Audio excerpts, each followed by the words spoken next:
இன்னைக்கு நம்ம எங்க இருக்கோம் அப்படின்னா தேனி மாவட்டம் கூடலூர்ல இருந்து சுருளி ஃபால்ஸுக்கு போற வழியில தான் இருக்கோம்.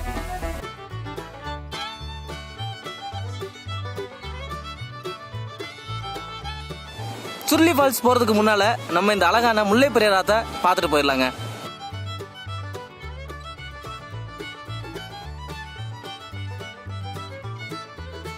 இந்த ஆறு உருவாக காரணமானவர் முல்லை பெரியாறு அணையை கட்டிய ஆங்கிலேய பொறியாளர் ஜான் பென்னிகுக் என்பவர் தாங்க. தமிழ்நாட்டில் தென்பகுதி மாவட்டங்களில் தேனி, திண்டுக்கல், மதுரை, சிவகங்கை, ராமநாதபுரம் ஆகிய 5 மாவட்டங்களில் விவசாயத்திற்கும் குடிநீர் தேவைக்காகவும் உதவும் இந்த ஆறு தான் முல்லை பெரியாறு. பார்த்தீங்களா எவ்வளோ அழகா இருக்கு.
நூற்றம்பது அடி உயரத்திலிருந்து 2 அடுக்குகளாக இந்த அருவி விழுந்துகிட்டு இருக்குங்க.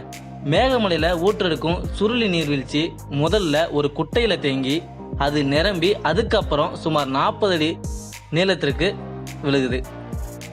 தமிழ் மொழியின் 50 காப்பியங்களின் ஒன்றான சிலப்பதிகாரத்துல இந்த அருவியின் சிறப்பையும் வனத்தை பற்றியும் இளங்கோவடிகளே பாடியிருக்காங்கன்னா பார்த்துக்கோங்க.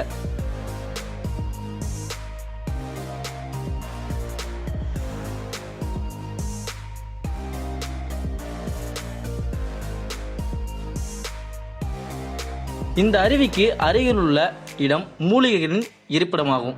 சுருளி நீர்வீழ்ச்சியிலிருந்து 1/2 கிலோமீட்டர் தொலைவில் சுருளி வேலப்பர் கோவிலும் இருக்குங்க. அந்த கோவிலில் ஒவ்வொரு ஆண்டும் தமிழ்நாடு சுற்றுலாத்துறையினரால் திருவிழா ஒன்றும் நடத்தப்பட்டு வருது. தேனிக்கு வருபவர்கள் காண வேண்டிய முதன்மையான சுற்றுலாத்தலம் இந்த சுருளி நீர்வீழ்ச்சியாகும். மழைக்காலங்களில் இந்தியாவின் பல்வேறு பகுதிகளிலிருந்து சுற்றுலா பயணிகள் இந்த நீர்வீழ்ச்சிக்கு வருவாங்க.